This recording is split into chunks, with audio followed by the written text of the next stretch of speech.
អី girl នេះគឺជាសភៅកំណត់ហេតុរបស់យើងទាំងពីរនាក់ដែលបងទៅសេឡើងនៅបបិសាទដែលយើងធ្លាប់ឆ្លងកាត់កន្លងមក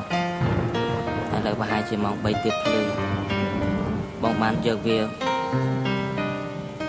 កមើលសារជាថ្មីពីមុំមកគិតថាបងគ្រាន់តែជាក្មេងស្រីម្នាក់ប៉ុណ្ណោះ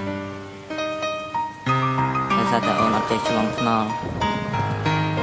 អូនប្រាប់បងទៀតថាអូនអត់ចេះជិះម៉ូតូហើយដូច្នេះហើយបងគិតថា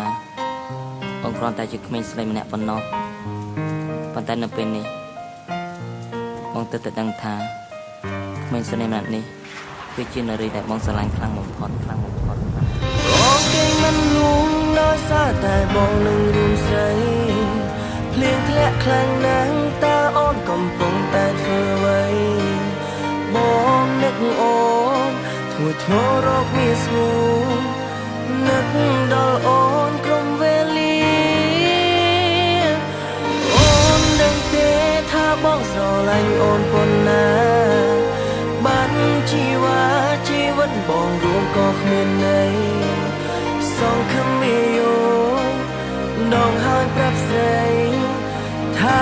បងនឹកតែរូបអូនណាពុំនេះមនុស្សស្រីម្នាក់នេះតែងតែមើលថែបងពេលបងពិបាកចិត្តស្មុគស្មាញម្ដងអូនសើផងអូនរំផងចង់ឲ្យបងញញឹមអូនតែងនិយាយថាក៏មកជំនួសកុំចិត្តតែអស់សង្ឃឹមអូនជានារីដែលធ្វើឲ្យបងស្គាល់ច្បាស់ស្នេហាព្រួយបារម្ភពីបងពេលដែលឆ្ងាយពីកាយាពេលនេះទំនឹងថានៃស្នេហាមាននំឡៃសុំទោសពីមុនដែលបងខុសឆ្គងមិនសូវរវល់ពីស្រីពេលនេះវេលានេះបងសុំសន្យាលះបងគ្រប់យ៉ាងជប់ទំនុះសាវ៉ាជប់ធ្វើចារឹកក៏ស្អាតជប់ទៅញ៉ែស្រីឯណាយកវេលាបងទាំងអស់សាំងអនុសានឹងគ្នានៅតែគិតថាខ្លួនឯងនៅតែក្នុងក្តីស្រមៃពេលដែលអូនប្រាប់ទៅស្នេហ៍ដោយបងយល់សពទាំងថ្ងៃតែទោះបីជាយ៉ាងណាបងអរគុណដល់ពងងារអរគុណដល់ព្រេងវាសនាយើងគឺជាសង្សារនឹងគ្នានឹកណាស់មានស្នេហ៍សង្ឃឹមថាអូនបានលើកបទនេះហើយបានយល់ពីអត្ថន័យអនុស្សាវរីយ៍បងនឹងប្រលឹងមកខំទៅសេនៅបទហ្នឹងនឹងមងផងបានទេតើបានទេអតីតកាលបងភ្លេចអស់គុំទៅផនពិសេសយើងចាប់ដៃគ្នាសាំងស្នេហាគុំទៅខ្វល់អ្នកដទៃគេនិយាយអាក្រក់ពីអូនព្រោះតែចង់ឲ្យយើងបែកគ្នាបងមិនខ្វល់ពីយេអេប៉ុន្តែគេធ្វើឲ្យអូនវេទនាបងធានារក្សាអូនស្មើនឹងជីវិតបងជឿបងទៅយក my life យក my everything baby បងនិយាយឲ្យណាប្រលឹងស្នេហ៍ស្នងសង្ឃឹមថាអូននឹងយល់ចិត្តហើយស្រឡាញ់រូបបង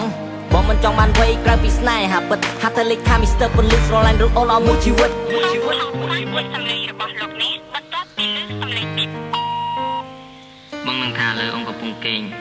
តែទោះបីជាយ៉ាងណាក៏ដោយបងចង់និយាយប្រាប់អូនថាបងកេងមិនលងដោយសារតែបងនឹករូបស្រីភ្លៀងធ្លាក់ខ្លាំងណាស់តើអូនកំពុងតែធ្វើអ្វីបងនឹកអូនធ្ងួយធ្ងររកមានស្ងួន